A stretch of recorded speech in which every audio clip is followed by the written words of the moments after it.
Ted returned home carrying more than regret. He carried wisdom earned the hard way. The city had taken years from him, but it did not take his future.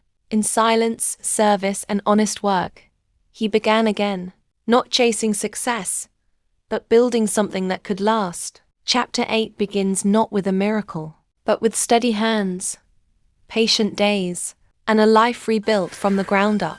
Redemption doesn't arrive all at once. It grows slowly when a man chooses to stay. Chapter 8. The Architect of Joy. Redemption is not a single event. It is a slow, steady harvest. For Ted, it began in the quiet rows of the farm and the humble corners of the village church. The charcoal suit of his graduation was gone, and the dark shadows of the city had been cast off, replaced by the honest sweat of a man who finally knew the value of the ground beneath his feet. He no longer sought to outrun his past. He sought to build upon it, turning the lessons of his greatest failures into the foundation of a life that would finally stand the test of time. The shame of his past was slowly being replaced by the steady comfort of his parents' love and the acceptance of his community. Ted poured himself into farm work again and volunteered his sharp mind to manage the community records at the church. It was at one of these youth group meetings that Ted first truly saw Maria. Maria was a teacher at the local primary school. She was vibrant, with a ready laugh and a profound sense of kindness. She noticed Ted's quiet intensity.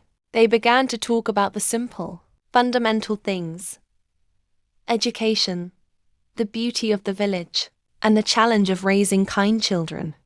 Maria saw the dignity in Ted's simple farm clothes, and she recognized the intelligence beneath his quiet exterior. Ted was completely honest with her, telling her the painful story of Alex, the shame, and the time in jail. Maria listened without judgment. "Ted," she said simply, "you are not defined by the 6 months you lost. You are defined by the 5 years you used to educate yourself, and the 2 years you have spent rebuilding your life with humility." I see the man who came back to save his parents. A year later, Ted and Maria were married in a small, joyful ceremony. Their marriage was founded on commitment and quiet strength. They were blessed with 4 beautiful children, 2 boys and 2 girls. Ted had stopped chasing the city's hollow promises and had instead become the architect of his own enduring joy. As the years passed, Ted's farm became a model for the entire valley, but his true legacy was seen in the evening light outside his home.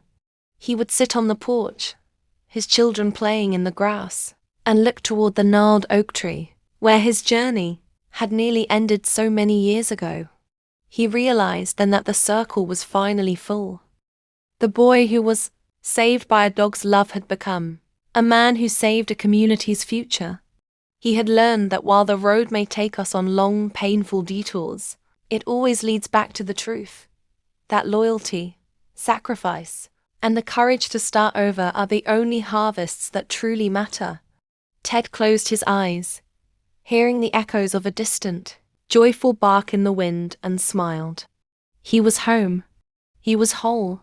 And he was finally, truly free. Ted did not return as a hero. He returned as a servant. He learned that the greatest success is not escaping where you came from, but becoming strong enough to return and build.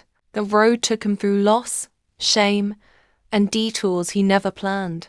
But it also taught him what no classroom could: that loyalty, patience, and the courage to begin again are the truest measures of a life well lived.